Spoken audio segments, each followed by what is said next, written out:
From Aurangzeb صاحب, from شاہ شہباز صاحب, میں تو سب سے سیکھنا چاہوں گا. مجھے بتا دیجئے 3 چیزیں جس کی وجہ سے وہ کہیں کہ ہم اسٹاک مارکیٹ اس وجہ سے اوپر گئی ہے. اسٹاک مارکیٹ چیپ تھی, اوپر چلی گئی, سب نے انویسٹ کرنا شروع کر دیا. جو کارپوریشنز لسٹڈ ہیں اسٹاک مارکیٹ پہ اور جس سیکٹر میں وہ ہیں, ان کے لیے کیا ریفارمز کی گئی ہیں؟ ٹیکسٹائل انڈسٹری میں کیا ریفارم کی گئی ہے؟ فارماسیوٹیکل انڈسٹری میں کیا ریفارمز کی گئی ہیں؟ آٹو انڈسٹری میں کیا ریفارمز کی گئی ہے؟ ای وی کا آنا ریفارم نہیں ہے, الیکٹرک وہیکلز آ گئی, یہ ریفارم نہیں ہے. ریفارم کیا کیا ہے؟ کیا پاکستان میں گاڑیاں بن رہی ہیں یا ابھی تک امپورٹ ہو کے اسمبل ہو کے بک رہی ہیں؟ بلکہ اب تو جو اسمبل کمپنیاں کر رہی تھی وہ کمپنیاں بند کر کے پاکستان سے جا رہی ہیں سر. اب تو پاکستان سے جو ملٹی نیشنل کمپنیاں وہ جا رہی ہیں. کیوں جا رہی ہیں؟ سوچئے آپ. دیکھیے 250 ملین لوگوں کا ملک ایک چاندی ہوتی ہے کسی ملٹی نیشنل کے لیے. چاندی کا میرا مطلب ہے کہ بگیسٹ اپورچونٹی ہوتی ہے. میں نے آج تک کبھی, آپ نے سنا انڈونیشیا سے نکل رہے ہوں, سری لنکا سے نکل رہے ہوں, وہ تو ڈیفالٹڈ کنٹری ہے, اس کے باوجود ملٹی نیشنل بند کر کے نہیں نکلی. اس لیے کہ گورنمنٹ کی ایڈ ہاک پالیسی سے تنگ آ چکی ہے ملٹی نیشنل. جس سی ای او سے بات کریں آپ, وہ تنگ آ گیا ہے. تو اب کیا کیا جائے؟ ہم سب تنگ ہیں. جیسے ظفر بھائی نے کہا, کوئی بکرے کا دام بتاتا ہے, کوئی گوشت کا دام بتاتا ہے؟ کہاں سے انفلیشن کم ہوئی ہے یار؟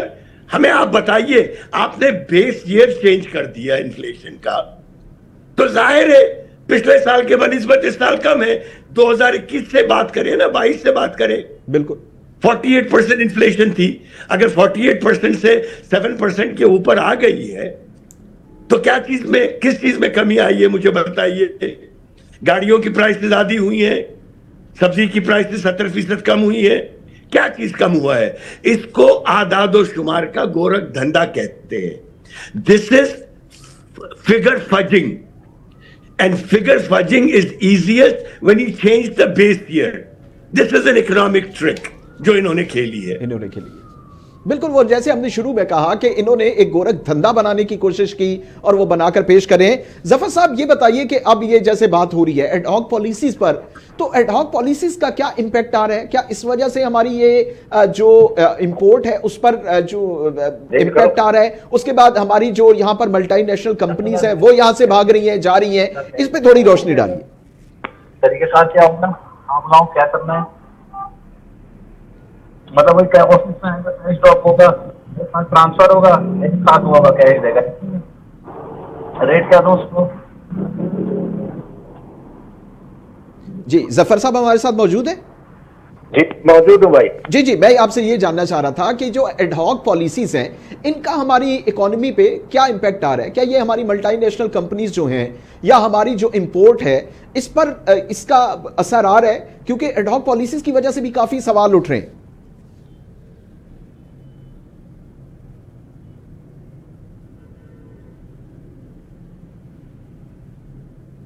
غالباً ظفر صاحب کو آواز ٹھیک طریقے سے نہیں جا رہی. میر صاحب کی جانب جاتے ہیں. اچھا میر صاحب, ہلو آواز آ رہا ہے؟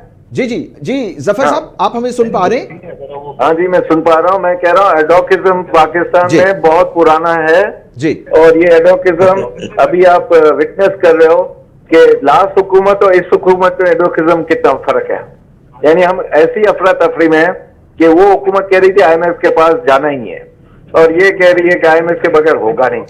اس سے بڑا یہ ہے کہ آپ ڈونر کنٹری سے بھی بدماشیاں کر رہے ہو, ڈونر انسٹیٹیوشن سے بھی بدماشیاں کر رہے ہو. ہم نے کئی مرتبہ میں نے کہا کہ انکمپیٹنٹ گورنمنٹ جو ہوگی نا اس کو ہم برداشت نہیں کر سکیں گے. کرپٹ گورنمنٹ کا ہم یوز ٹو ہو گئے ہیں, اس کو ہم ہینڈل کر لیں گے. تو سر اس کا کس طریقے سے ہم سولوشن کیا ہے؟ اگر سولوشن کی جانب جائیں تو سولوشن کیا ہے اس کا؟ سولوشن یہ ہے کہ ون ونڈو وہ کر دو, ڈیسیشن میکرز کو کنسسٹنٹ کر دو. ابھی دیکھیں کنسسٹنسی تھوڑی آئی تو آپ کے جو نئے فائنانس منسٹر تھے وہ اسموتھلی لے کر چل رہے ہیں, جتنا چلا سک رہے ہیں, جس لیول پر جس اسپیڈ میں چلا سکتے ہیں وہ چلا رہے ہیں. لیکن آپ کبھی یہ کہو گے کہ نہیں میں میڈم کو چھوڑوں گا نہیں آئی ایم ایف کا, تو کیا یہ